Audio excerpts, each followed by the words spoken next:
Hallelujah. Apostle ये बहुत ही amazing testimony है। इस बहन का नाम जसविंदर कौर है और साथ में इनके हस्बैंड ये कपूरथला के रहने वाले हैं। दिसंबर 2013 में इनकी शादी हुई थी। उसके बाद अजीब अजीब सी घटनाएं इस बहन के साथ होने लगी। सोते समय अजीब सी हरकतें होती थी, जैसे कोई गले को इनके जोर से दबा रहा है और डर के ये चिल्लाने लगते थे। डरावने सपने, मुर्दा लोग, और इनको ऐसा लगता था कि इनको कोई गहरे पानी के अंदर डुबो रहा है। बहुत सारे सांप, ऐसी चीजें जब नजर आनी शुरू हुई, उसके बाद से इनके जो पीरियड्स है वो इरेगुलर हो गए। कई बार 1 महीने में 2 बार आने, कई बार 2-2, 3-3 महीने के बाद पीरियड्स आने, और जिसकी वजह से इनको प्रेगनेंसी कंसीव नहीं हो पा रही थी।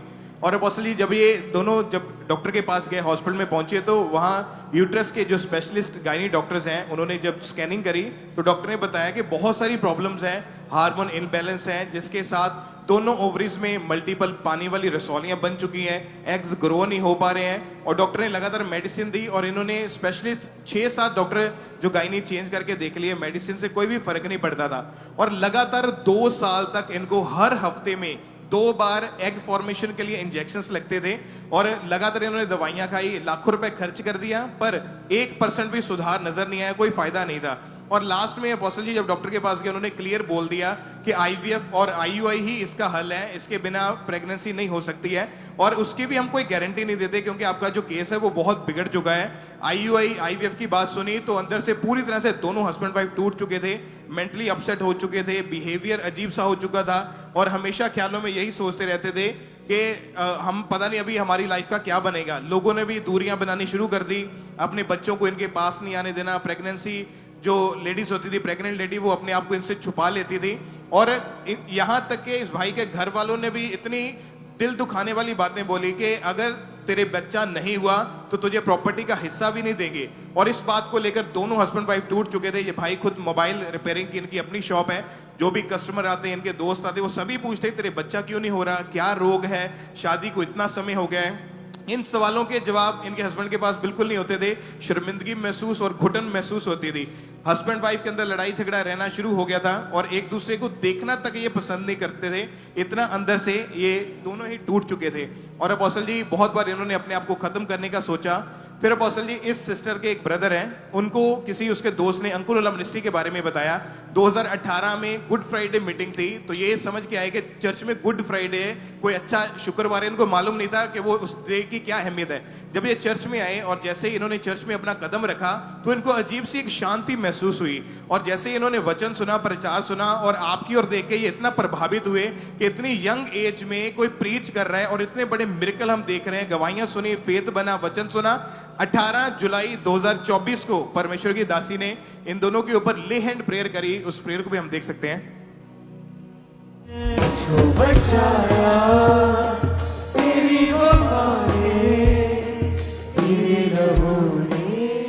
और अपोस्टल जी जैसे ही इन दोनों के ऊपर ले हैंड प्रेयर हुई, सेम सेकंड सारा शैतानी असर इन दोनों के ऊपर से खत्म हो चुका था। और उसी टाइम इन्होंने फास्टिंग रखी। उसके बाद इनके कानों में आवाज आई इस बहन को कि प्रेगनेंसी चेक कर। और जैसे ही इन्होंने घर जाने के बाद अगले महीने प्रेगनेंसी टेस्ट चेक किया तो मैरिज के 10.5 साल के बाद first time pregnancy test positive आया। और देखकर हैरान थे, खुशी के मारे आंसू रुक नहीं रहे थे। जब डॉक्टर के पास गए, रसौलियां गायब, सारी हीलिंग हो चुकी।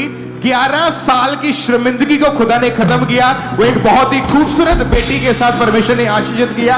आज पूरे नाचते हुए, झूमते हुए परमेश्वर की महिमा कर रहे हैं। और प्रभु ने बचाया तेरी वफा ने, तेरे लहू ने जिंदा किया है।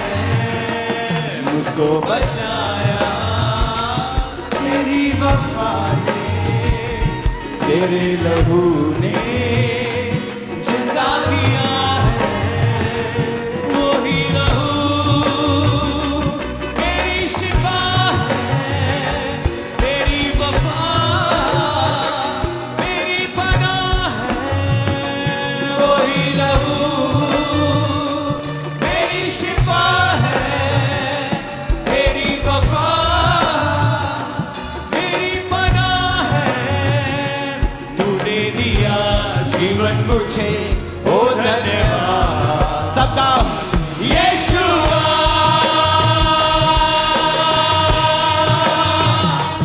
यीशुआ,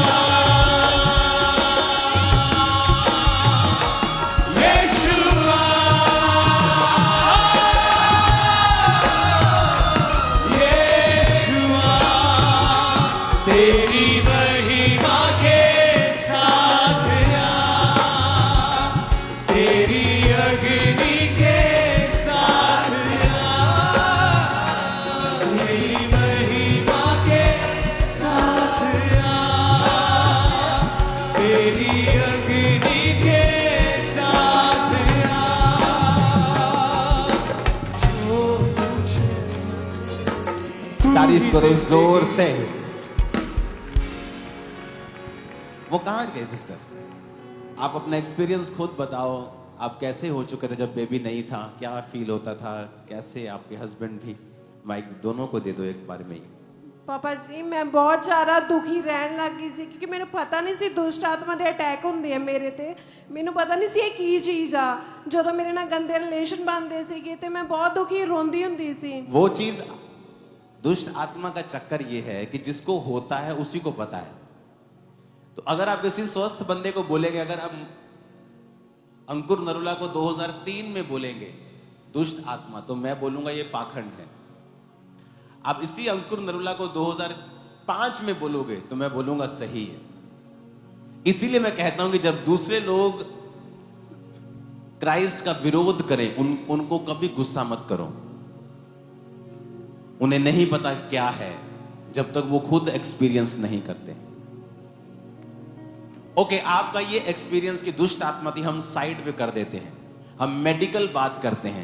जब आप मेडिकली चेक करवाने के लिए जाते थे तो क्या क्या निकलता था उसमें? ਪਾਪਾ ਜੀ ਮੇਰੇ ਹਾਰਮੋਨ ਪ੍ਰੋਬਲਮ ਹੋ ਗਈ ਸੀ, ਐਗ ਗਰੋਥ ਨਹੀਂ ਹੁੰਦੇ ਸੀਗੇ, ਪੀਰੀਅਡ ਨਾਰਮਲ ਨਹੀਂ ਆਉਂਦੇ ਸੀਗੇ ਮੈਨੂੰ। और आपके रसौलियां थी, मल्टीपल रसौलियां, ਮਲਟੀਪਲ ਰਸੌਲੀਆਂ ਹੋ ਗਈ पूरा ਸੀ। पर्या प्यासी सारी ਹਾਂਜੀ होती है। ਕਹਿੰਦੇ ਕਿ ਬਹੁਤ ਜ਼ਿਆਦਾ ਰਸੌਲੀਆਂ ਵਾ, ਇਹ ਜਲਦੀ ਨਹੀਂ हटनियां गईਆਂ। और आप मोबाइल रिपेयरिंग का काम करते, शॉप है आपकी।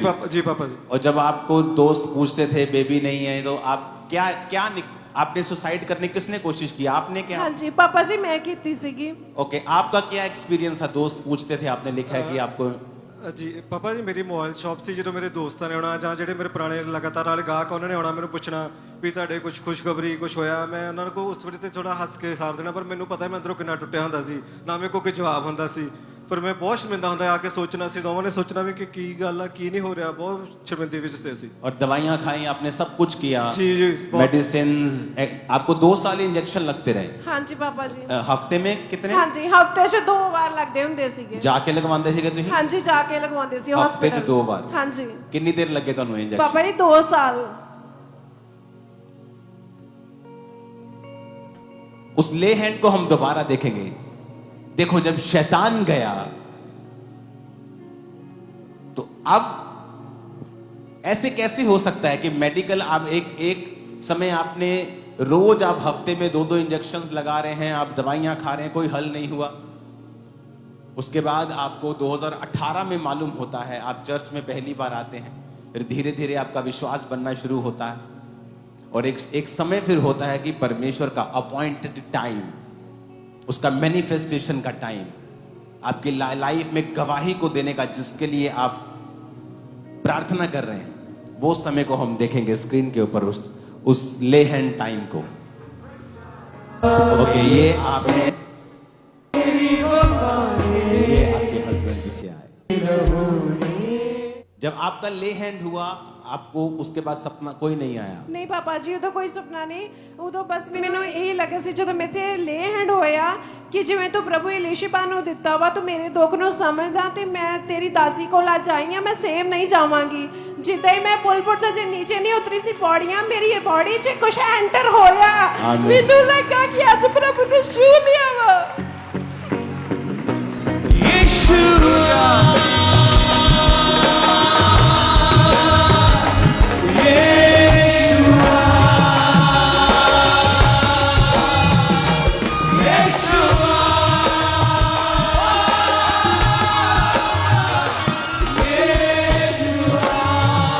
तारीफ करो जोर से। उस ले हैंड के बाद आप घर गए, 1 महीने बाद आपको आवाज आई कि अपने तू प्रेगनेंसी को ਪਾਪਾ चेक ਜੀ कर। ਮੈਨੂੰ ਵੋਮਿਟਸ ਆਉਣ ਲੱਗ ਗਈਆਂ ਸੀ, ਪਰ ਮੈਂ ਡਰਦੀ ਚੈੱਕ ਨਹੀਂ ਕਰਦੀ ਹੁੰਦੀ ਸੀ ਕਿ ਮੇਰੇ ਕਦੀ ਨਹੀਂ ਹੋਇਆ, ਮੈਂ ਕੀ ਕਰਨਾ ਵਾ। ਪਰ ਜਦੋਂ ਮੈਨੂੰ ਆਵਾਜ਼ ਆਈ, ਪ੍ਰੇ ਕਰਕੇ ਸੁੱਤੀ, ਮੈਨੂੰ ਆਵਾਜ਼ ਆਈ ਕਿ ਤੂੰ ਚੈੱਕ ਕਰ, ਤੂੰ ਪ੍ਰੈਗਨੈਂਟ ਹੈ। वरन मेरा मन भी रात में मुझे शिक्षा देगा, वरन मेरा मन भी रात में मुझे शिक्षा देगा। आज से आपका मन आपको शिक्षाएं देगा, यीशु मसीह के नाम। अगर आपका मन घिरा हुआ है व्हाट्सएप के साथ, फेसबुक के साथ, इंस्टाग्राम के साथ, बॉयफ्रेंड्स, गर्लफ्रेंड्स, टीवी, इस संसार के अफेयर्स, तो परमेश्वर आपके मन को टच नहीं कर पाता है, वरन मेरा मन भी रात में मुझे शिक्षा देगा। आपने जब चेक किया, आप अपनी मैरिज के 10.5 साल बाद पहली बार हाँ जी, प्रेग्नेंट, पहली बार प्रेग्नेंट थी मैं। प्रेगनेंसी टेस्ट देके इतनी खुश हुई कि अपने हस्बैंड को भज्जी गई, कितना हो गया कि प्रभु ने मैनू छू लिया।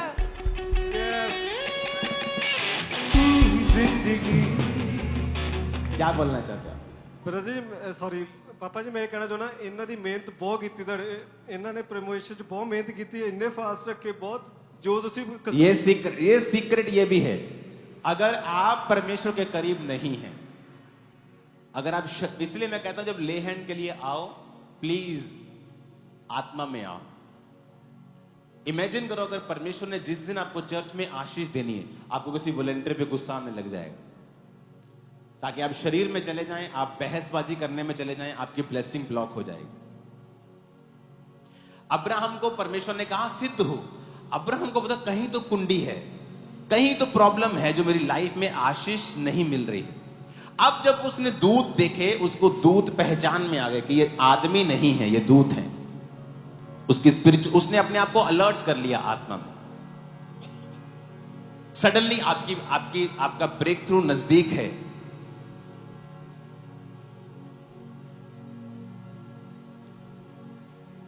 और एक लड़की ने आपको प्रपोज कर दिया। मैं आपको टेस्टिमनीज बता सकता हूं, ऐसे लड़के जिनको मतलब मैं क्या बोलूं कि सपने में भी लड़की कुछ प्रपोज ना करे,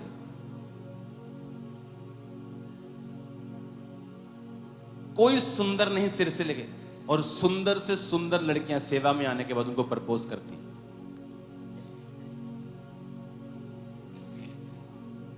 अरे समझो बेवकूफो, समझो, वो शैतान तुम्हारी ब्लेसिंग को देख रहा है जो मिलने वाली है, और उसे वो नहीं चाहिए कि तुम रखो।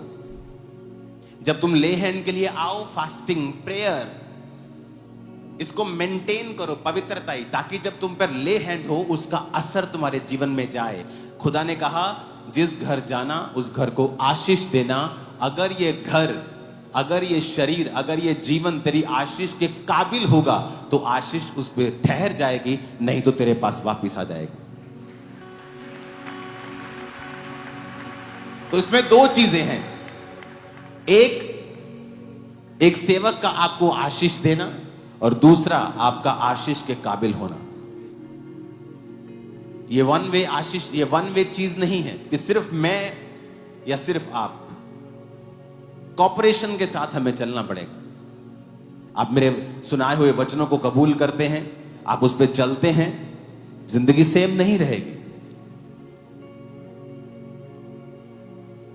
वो बेबी को दिखाना जा, तो जिंदगी, वाह, ये जब बेबी खुदा देता है ना, ये तो इंटरनेट वाले बेबी देता है। ये तू ही जिंदगी, तू ही बंदगी, तुझसे है जुदी, यीशु मेरी खुशी, तू ही जिंदगी, तू ही बंदगी, तुझसे है जुदी, यीशु मेरी खुशी। ऊंची आवाज से बोलो हालेलुया।